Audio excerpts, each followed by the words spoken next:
Greetings, fellow humans. I am Hugh. And I am Man. And together we are definitely not two kobolds in a trench coat.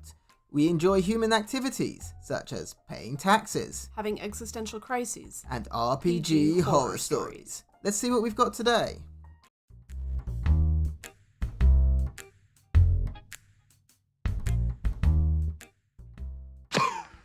On today's episode, we have a party who got mad at their DM for tricking them, and a player who very quickly regretted inviting his stepmom to D&D.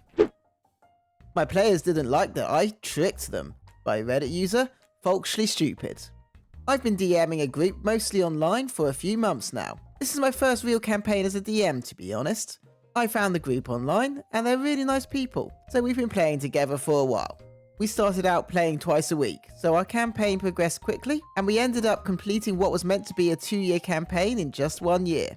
When I first designed this campaign, I wanted something intriguing with a twist. I created a BBEG, a deity who had been stripped of their powers under certain circumstances, leaving them broken.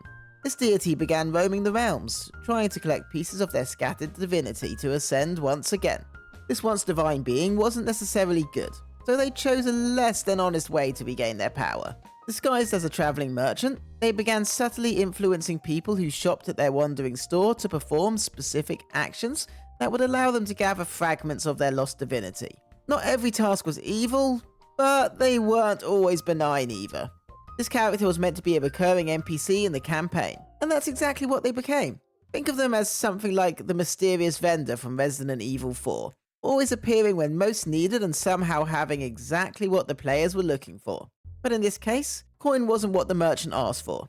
Instead, they requested small favours or set the players on seemingly harmless quests. Yet, looking at the bigger picture, these tasks formed a tangled web, enabling them to manipulate the realm in a very Machiavellian way. Okay, I love this setup. I can almost guarantee I know where this is going with the players, but this is absolutely brilliant storytelling. You get to help the players out when they need to be helped out, also advance the storyline when you need to advance it. Yeah, the idea of the BBEG appearing to the players along the way as seemingly an ally or at least a neutral NPC, giving the players the opportunity to figure that out along the way is a really good way to create an engaging narrative. Absolutely. This could really draw the players in, get their little noggins going and their whatever. I don't know. But I feel like this could be super engaging with the players. Something tells me it won't be. Yeah, it forces your players to ask questions, to spot the subtle signs, and actually talk to the NPCs, engage in some serious roleplay. It's a fantastic story device. This vendor was the epitome of sleaziness. Honestly, I thought I made it clear that he wasn't a good guy, but the players ate up his treasure offers and well-mannered way of speaking, like a frog swallowing a marble. Now they've reached the point where the vendor has been revealed as an ancient deity, right on the verge of regaining full power. The twist? The players have to grapple with the fact that if he ascends again, it's partly because of their help, which is exactly what I was aiming for. His return to divinity spells disaster. We're talking about fire and salt sweeping the realms, true cataclysmic events. This reveal happened last session, and I'll admit it left the players pretty shaken. Today though, I received a few messages from them, saying I betrayed their trust and shouldn't do things that play with their emotions or make them feel their character's actions were morally grey or even harmful. During session 0, I mentioned that I wanted to explore something other than the classic goody two-shoes heroes trope, and they seemed on board. Now though, I feel like a jerk for not considering how distressing this might actually be for them. We've put our campaign on hold until we can figure things out. Honestly, this might not be as horrifying as some stories out there, but I can't shake the feeling that I'm watching my first ever campaign go up in flames, which, believe me, leaves a horrible taste in my mouth. So here we are. I'm hoping we can continue if this turns out this wasn't as upsetting for them as it seems now, but I'm also coming to terms with the possibility that this campaign might not reach its end. That's my story. TLDR, a recurring NPC turned out to be the BBEG, and my players got upset because they unknowingly helped his evil plan. Now they're not sure they want to continue the campaign. Okay, so I have some thoughts. First off, here's the thing. The DM is the very definition of an unreliable narrator in D&D or any TTRPG for that matter. It's not that it's DM versus players or anything like that, but the DM isn't there to just give you the answers. Giving the players something to figure out is literally the point of DMing. It is one of your main goals as a DM. Exactly. It's not your job to spoon feed them or to even be that forthcoming with certain things. Your job as players is to then suss it out, ask questions, engage with the DM, engage with the NPCs. That's the point. It's one big puzzle. You're there to figure it out. And figuring out who the BBEG is potentially the biggest puzzle of them all. It's the best one. The reality is that the DM said that he wasn't going for some goody two shoes situation here. And so he was forthcoming with the players from that. So it's not like this was a shock. I think what really happened here is something kind of like with Attack on Titan season 4 when, spoilers, Eren turns out to be evil and everybody was like, oh no, the whole thing's ruined. And the reality is that it had been set up the whole time and people were just super disappointed that Eren wasn't the shonen protagonist they all thought that he was. And I think it's a similar situation to this. People were expecting certain things. It didn't happen. They didn't see the signs. He's a bad guy. That's what bad guys do. They're manipulative, they're cunning, they're sneaky. I can understand feeling a little bit bothered about feeling used by an NPC like that, but that's just par for the course. That seems to me what a D&D campaign should be.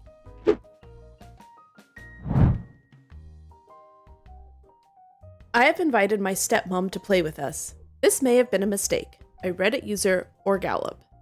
So I'm a 36-year-old dude. My dad has been a pretty good dad to me, but he was quite a terrible husband to my mom. Mom's happy, dad's happy, divorce was amicable, and all's well. Well, about a year after the divorce, my dad started dating Alice, fake name. Alice is 39, and they got married 2 years ago.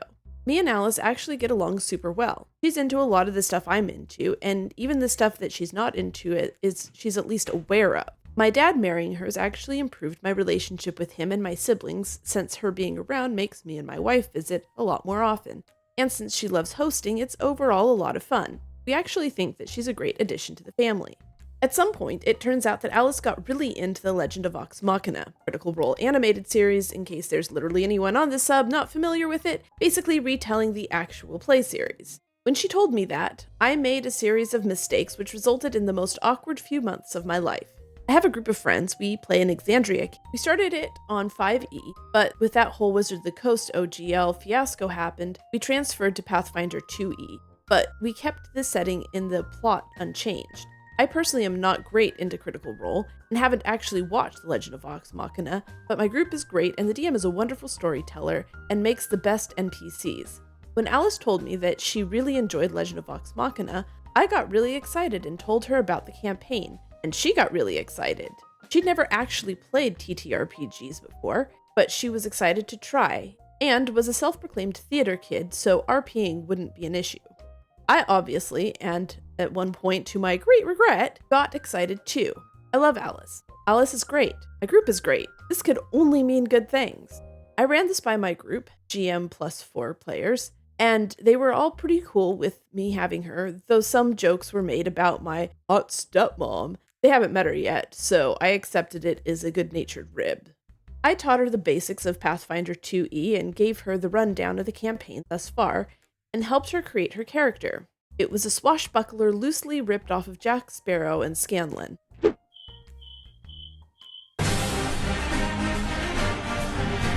She was incredibly excited, and I was too. So excited that I failed to see the literal parade of red flags spelling, "Oh no!" this character concept was. Like, sure, what I got from her backstory kept referring to all the people that she seduced and all the hearts she broke, but that was just flavor, right? Right? When your RPG horror story reads like the beginning of a porno, I think we know this is going to be some kind of horror story. The only remaining question is just how bad it's going to be. Especially when they are then playing a flirty Jack Sparrow / Scanlan-esque character. This is inviting it. This is inviting trouble. This is inviting your friends' jokes. It's true. And I mean, like, not gonna lie, a Scanlan / Jack Sparrow character sounds super fun. It really does sound super fun. So I can imagine that OP wasn't seeing the red flags, but you know, hindsight is 2020. Wrong. She just shows up to session 1 with her usual self. She's fun, she's charming, and her introduction is great. We're in a bit of a bind with the boss fight, and her character shows up to basically save our asses. She still needs a bit of help, but OMG, she is a magnificent RPer. Her attacks, her feints, all super deceptive. She's receptive to critique. She knows enough of the rules to keep combat flowing. It's great. And the character is goofy and charming, and she does some silly accent which everyone loves, and it is really vulgar, like a pirate should be. By session's end, everyone is fawning over her, and I'm a group MVP for bringing her. This is par for the course. Hell, I love that woman to bits, and I am not at all surprised at this. We all leave feeling great. Then the next session rolls around, and crap starts hitting the fan. See, we're playing on a physical table, but we have a group Discord, and our GM uses the table to show NPC art, and some NPC in town is very hot. Alice begins flirting with the NPC, and I think that she's just, she's just playing the charming character. She's being charming, except it keeps getting more serious and worse. Now, my entire party is deeply invested in Alice's character's love life. Entire sessions are wasted on her going on dates with this NPC and buying clothes in preparation for her dates and helping him resolve some side quest that the GM clearly wrote purely just to have the NPC get more screen time. I am in hell by this point. I have spent like 3 sessions listening to my stepmom flirting with my GM. OP, I feel your pain. That's awkward. That is very awkward. That's gotta be so awkward. And I just love that everybody's here for the tea. They're just like eating it up. Like, yes, let's see what this character's love life is gonna be like. It's the group ship, and OP is just in hell, in personal hell. Look, maybe the GM should have spent a bit less time on this and, maybe not spend so much time just actively flirting with your stepmom, allowing that much to go on. But, not too bad, I guess. I wish the ground would swallow me whole. When we finally leave that town and reach the next one, I think things might finally turn around. But no, she remains incredibly flirty, made no commitment to that guy. I'm still sitting here listening to her flirt with this guy, GM, though now he's doing a different accent. I regret inviting her. I want to die. And the party is loving it. I don't know if it's because she was the only woman at the table and they were mostly single guys and her character flirted with their PCs, but her presence just shifted the entire campaign in a way that made it super awkward for me, but it got worse. We're having a campfire talk, and her character opened up about some trauma in her backstory, and my character, a cleric of the Raven Queen, talks to her about loss and mourning and accepting death, all of the good stuff, since I'm playing him as an insightful. And Alice, bless her heart, is acting her heart out. She looks at me in the eye. There's tears forming in her eyes. She's having a character moment, an important one, but me, I'm suddenly sick to my stomach as I realize what she's doing. She's flirting with my character.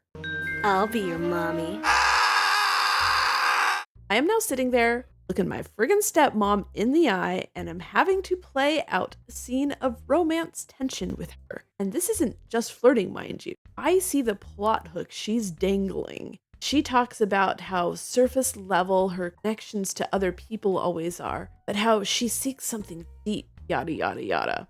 I see what she's foreshadowing for. She wants to ship our characters. And it's the worst. Because remember, the other members of my group are strangers to her, so there was still some reservation. But with me, we're friends, we're family. She lets herself go all out. She puts a hand on my knee. She looks me in the eye for a moment. I worry she's going to literally go for a kiss. She didn't, thank God. Everyone thinks that the scene is friggin' spectacular, and the session ends on a high note. Not for me. I am deeply uncomfortable, and I have now spent half an hour awkwardly flirting with my stepmom. This is gross. This is possibly the most awkward I have been in my entire life.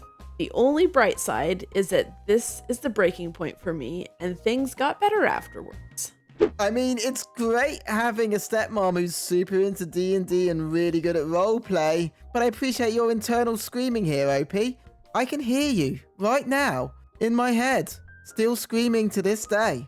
The ghost of OP's screams may still be heard in the quiet moments of every awkward situation.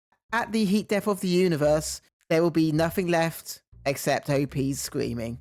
I mean, I can see why everybody would be like into it, because if you have somebody that's really good at roleplay, like so good that she can like conjure up tears in that situation, that would be friggin' brilliant. I can imagine you're sitting there and you're like, we're having a character moment, and then you're like, oh, wait, we're having a character moment.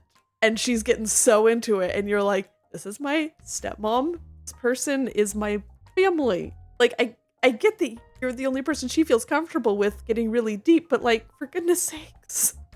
Alice drives me home, and on the way, she notices I'm kind of off, so she asks me what's up, and I tell her. She is now the reddest I have ever seen, and she's super apologetic. She's covering her face and won't look at me.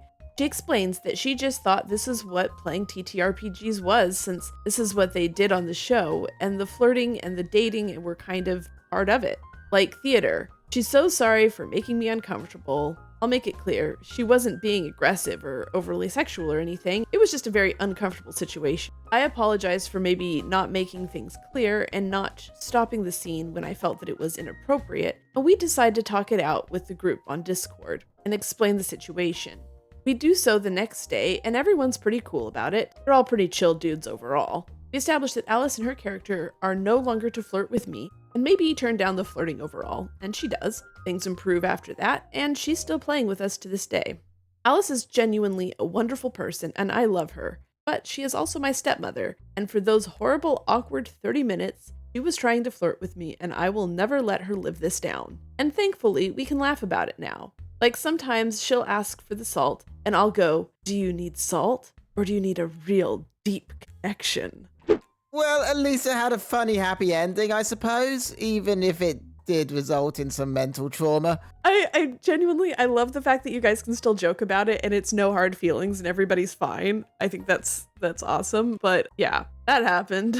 In all honesty, this is the least bad outcome, I think. You know, this is actually ended up with a funny story. And, you know, your stepmom's still playing, your campaign's still going, and you're still having fun. And family dinners aren't too awkward. Don't know how your dad feels about this, OP, but hey-oh. I'm sure his dad understands, given that they can joke about it. I'm assuming in front of him.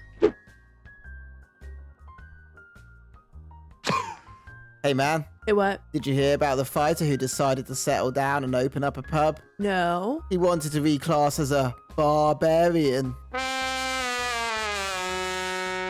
That joke comes to us from Gentao9028. If you have a joke you would like us to read, you can submit it via the email in the description or in the comments below. And with that, we have definitely not been two kobolds in a trench coat. Be sure to like, comment, subscribe, and make the necessary sacrifices to Tiamat. We'll see you next time.